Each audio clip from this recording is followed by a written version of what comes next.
Every town has its secrets. Stories half told, etched into stone, and buried in plain sight. Most people walk straight past them. But if you stop, if you really look, the strange begins to surface. A phone box that speaks in code. A grave that marks time. Moons. And a cipher grave so layered that it's kept its silence for centuries.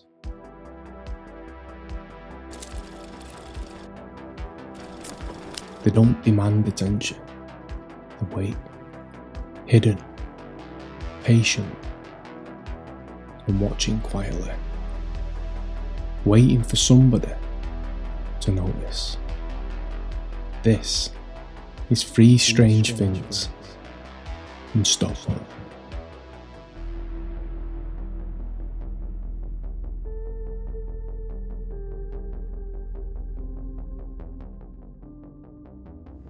Location number 1 brings us here to Werneflow, a beautiful, peaceful place high above the town where things feel still but not entirely settled. And by the roadside stands an old relic of the past, a telephone box, one of many still scattered across this country. But this one's different.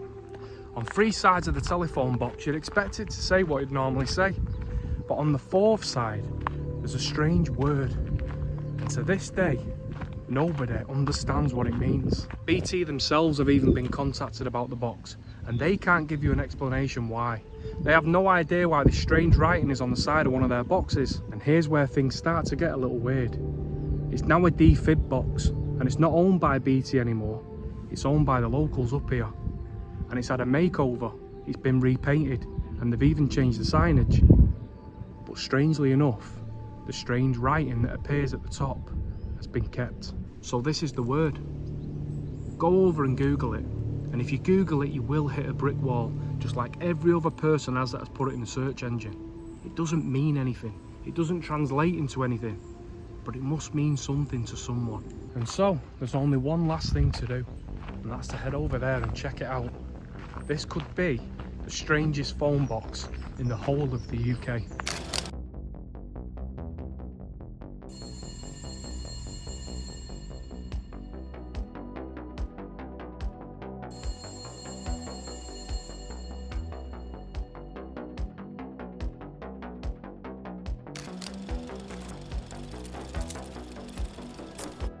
We're sorry, the number you have dialed is not in service at this time.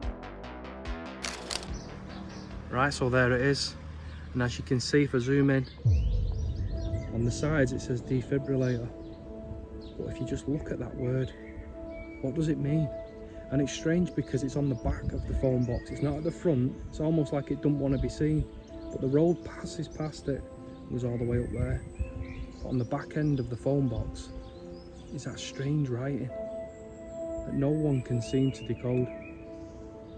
I just find it mad how something so ordinary can become unsettling with just one small word. You know, you can walk past it and everything just looks familiar until it doesn't, and then you're asking yourself a question that no one seems to have the answer for. It's just so weird. And if you can get your head around what that means and give me an explanation, I take my hat off to you. So before we end this section, let's dive into the theories behind it. Now prepare to delve down the rabbit hole. I'm only presenting you theories. I've not made these up, these are actually, they're not my theory, but these are theories online. Now, like I said to you, BT denied when they owned it. It's now owned by the residents up here, and they still haven't changed that writing on the side. It says defib. I'm saying defib because I can't say defibrillator. I struggle with saying it. But it's now owned by them, but when BT owned it, they couldn't give you an answer. They didn't know why. Basically, this phone box had this mysterious writing on. Now, one theory is it's a prankster, and it's just a bit of a joke for people up here. You know, bringing people to the area and people looking at it thinking, what's going on with this telephone box? Now, like I said, delve deeper into the rabbit hole. Rumour has it that one of the theories is that it's an out-of-town phone box, and it has been for decades. Out-of-town being a private phone that basically the government or spies, something like that, would come up here and be able to use that phone discreetly. And they knew which phone it were by the strange marking, strange writing on the side. Also, it gets weirder.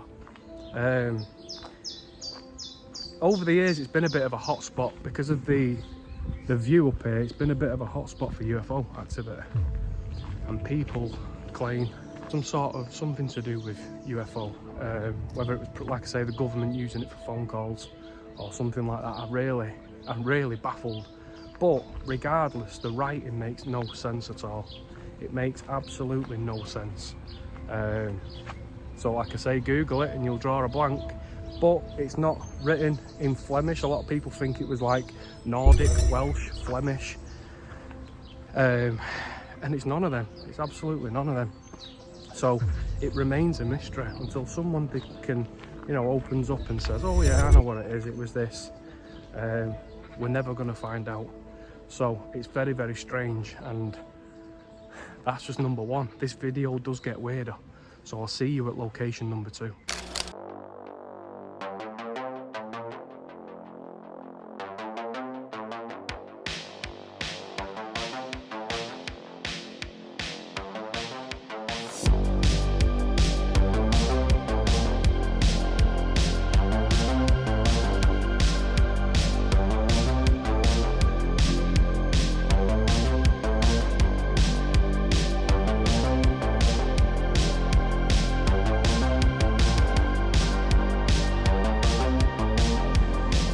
Right, so here I am, and this is location number 2.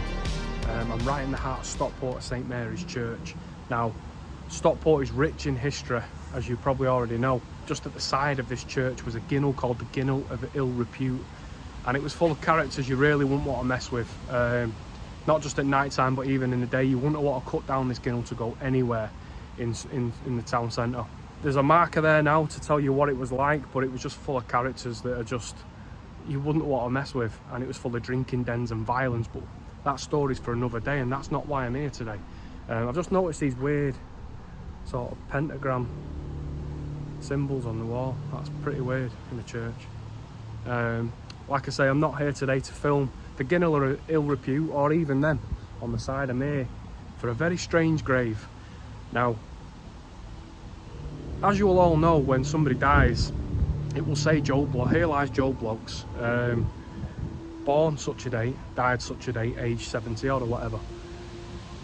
This is very strange because it isn't written with dates, it's written in moons. It's called a moon grave, and I think it's something to do with how many moons, like sort of how many, they're judging the days off moons. It's hard to explain, but I'll shut up because I'm ruining the video, and I'll head over now and show you exactly what I mean.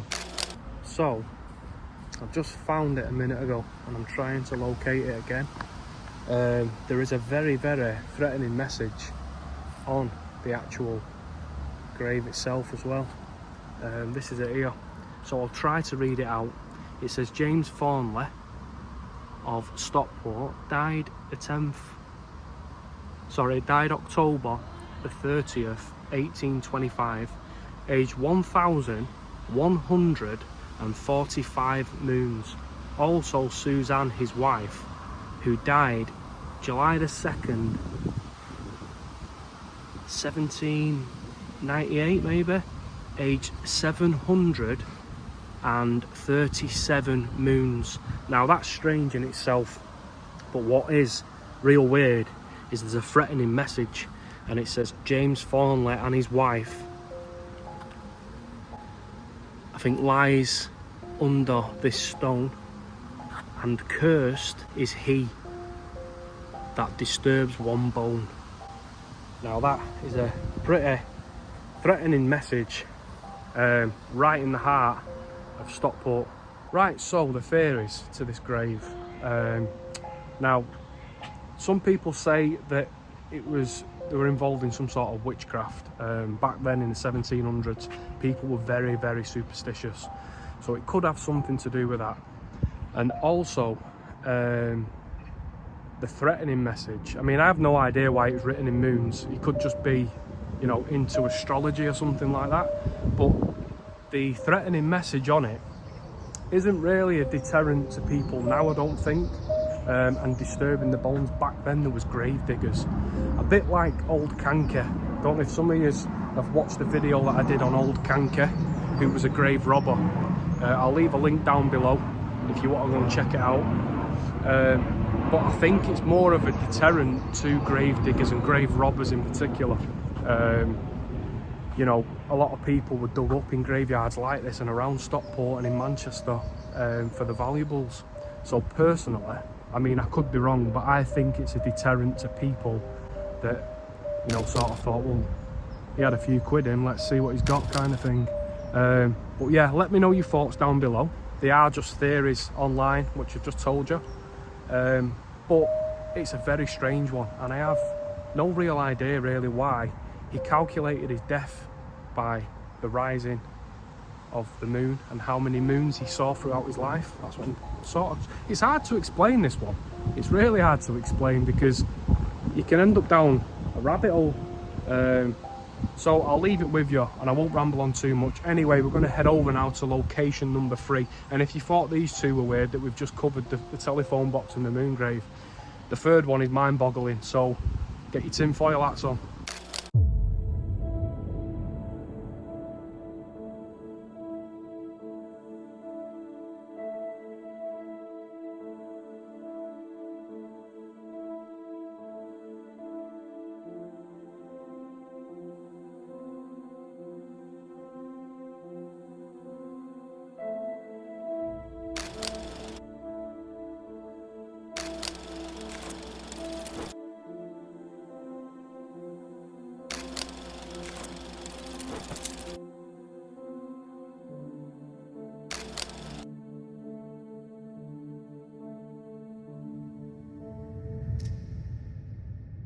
Right, so here I am, and this is the third and final location for today's video.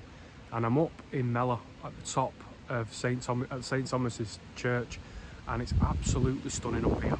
I'm just trying to come round the side of the church because it's so windy, and I don't want the video to be ruined by the wind interference, so apologies in advance. But we're here today for the story of Thomas Breer.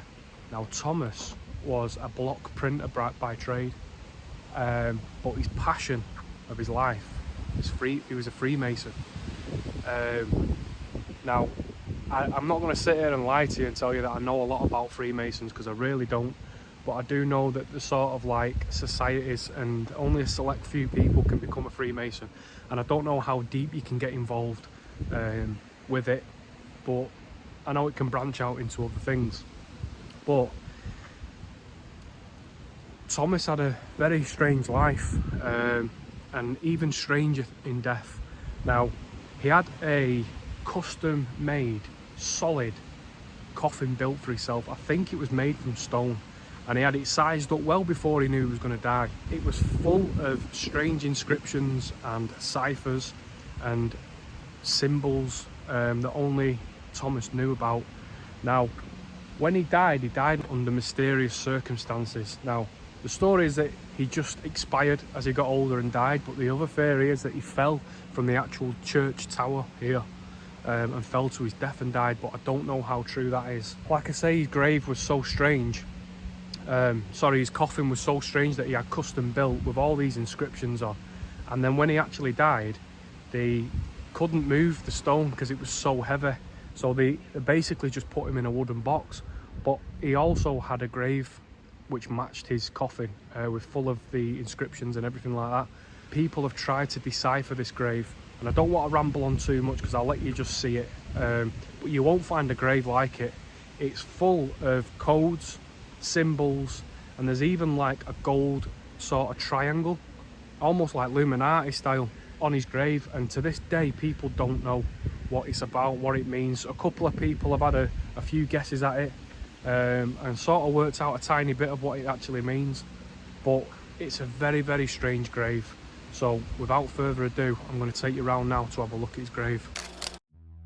There's a grave in Mellor that doesn't speak, it whispers. A message carved in symbols, hidden in plain sight, and still refusing to give up its meaning. Thomas was a Freemason, a man of ritual, secrecy, and silence. The kind of man who didn't just believe in symbols, he lived by it. He was a mystery in life, quite often misunderstood, and an even bigger mystery in death. His headstone isn't marked with simple dates or names. Instead, it's covered in ciphers, strange angular markings, known as pigpen code, a method used for centuries by Freemasons to hide what wasn't meant to be seen by everyone's eyes. Some of it has been translated, and cryptic references to his journey through life, but most of it is still uncoded, still watching in silence. And then there's the strange gold emblem, which was added years later. It mirrors the style of the original cipher, but it's slightly different, as if his mystery was meant to grow and not end. Did he fall to his death from the church tower, as some have claimed? No one knows. Did he design the grave to stand out, so he would be remembered in death, the way he never was in life?